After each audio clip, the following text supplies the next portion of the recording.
légumes. On y reviendra bien sûr. Tout de suite l'actualité dans votre région et je vous retrouve à 19h30. À tout à l'heure.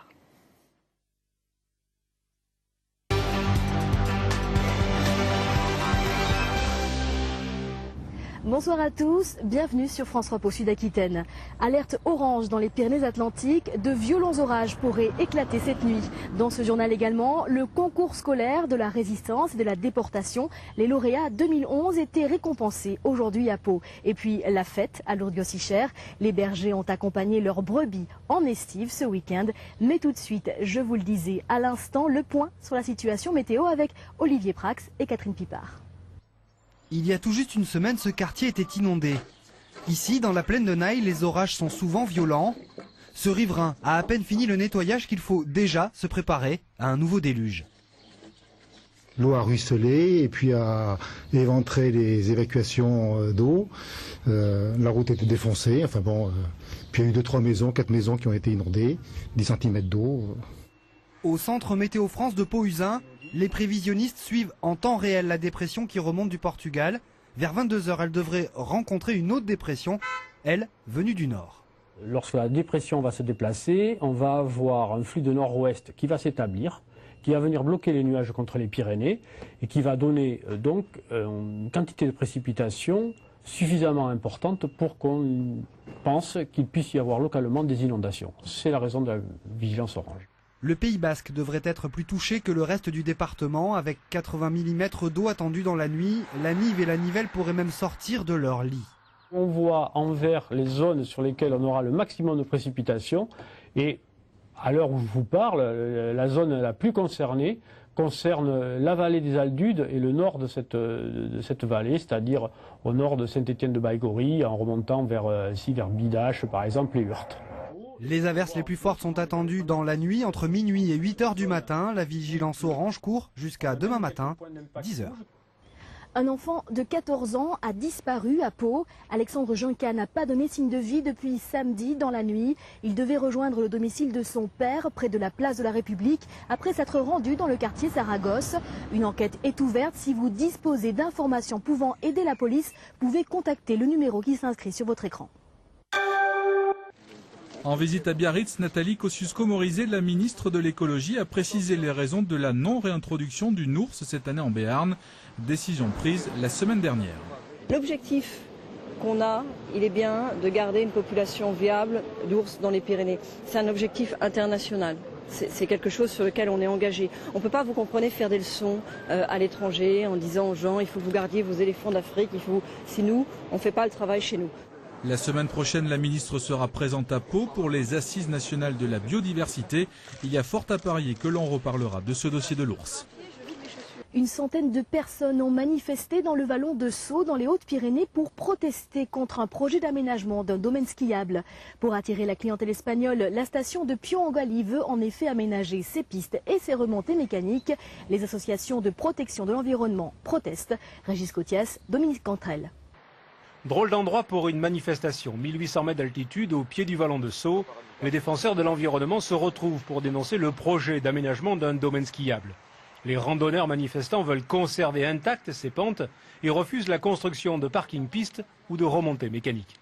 Pour alimenter ce télésiège, pour assurer sa construction, il va y avoir une piste qui va être tracée et qui va détruire tout ce qu'on appelle les chevelus, c'est-à-dire ces petits ruisseaux dans lesquels il y a un certain nombre de batraciens et d'animaux.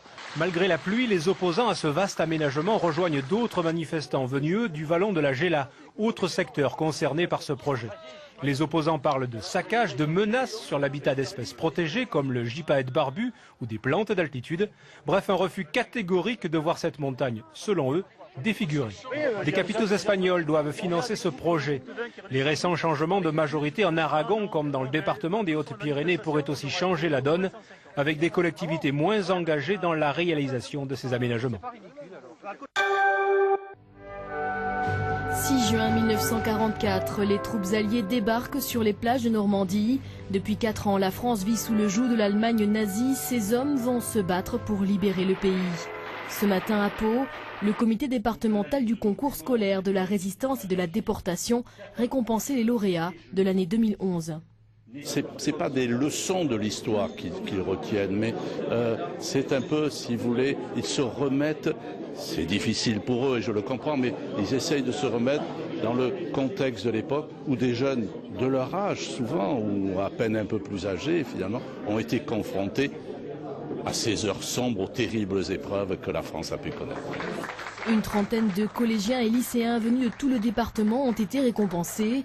Le thème cette année, la répression de la résistance par le régime de Vichy et les forces d'occupation. Un sujet grave qui a touché les adolescents parce que parfois aussi on peut être sérieux quand on a 17 ans. En tout cas, moi, je suis particulièrement touché par cette période, en effet, oui, qui a aussi touché un petit peu ma famille. Donc c'est peut-être pour ça que ça me touche particulièrement.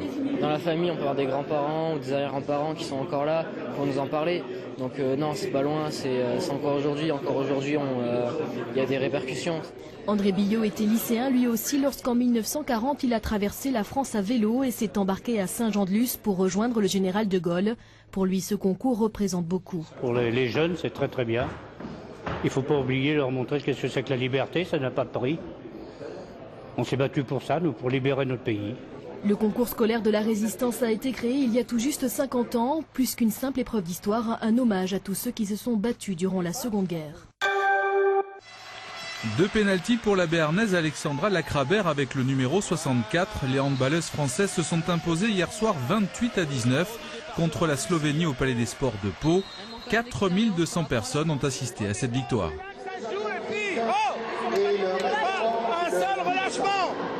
Olivier Crumbles, l'entraîneur des filles, a été moyennement convaincu par la performance de ses joueuses qui ont raté pas mal d'occasions.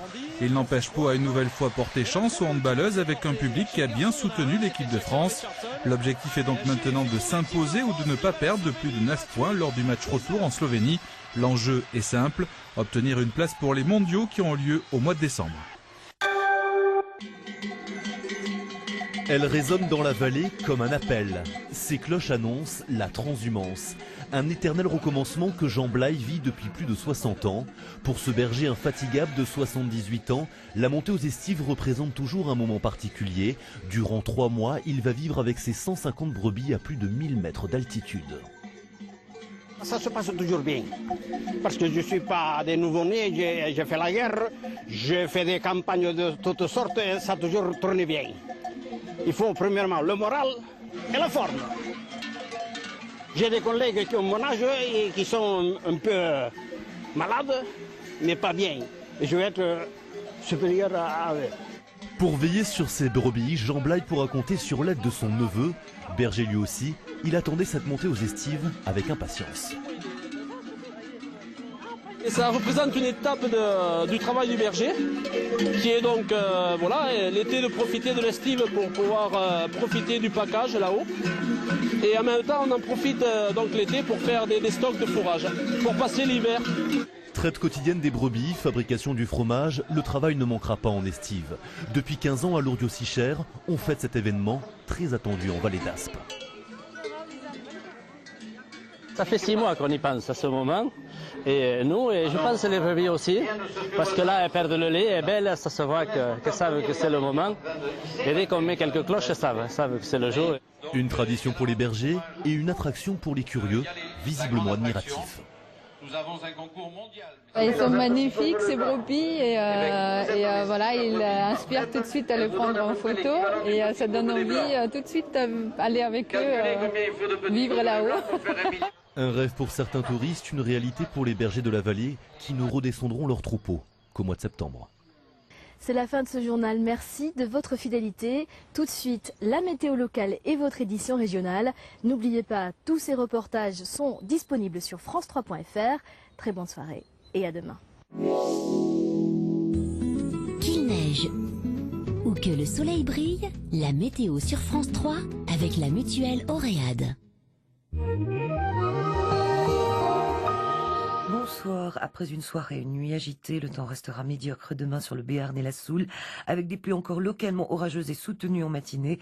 L'après-midi, les averses deviendront moins fréquentes et cesseront progressivement par le nord en fin de journée. Il n'y aura pas en revanche d'amélioration en montagne. Les minimales iront de 11 à 15 degrés, 15 au mieux à Saint-Jean-de-Luz. Les maximales n'excéderont plus 19 degrés, il fera 18 à Orthez, 17 à Pau et 16 degrés à Tarbes et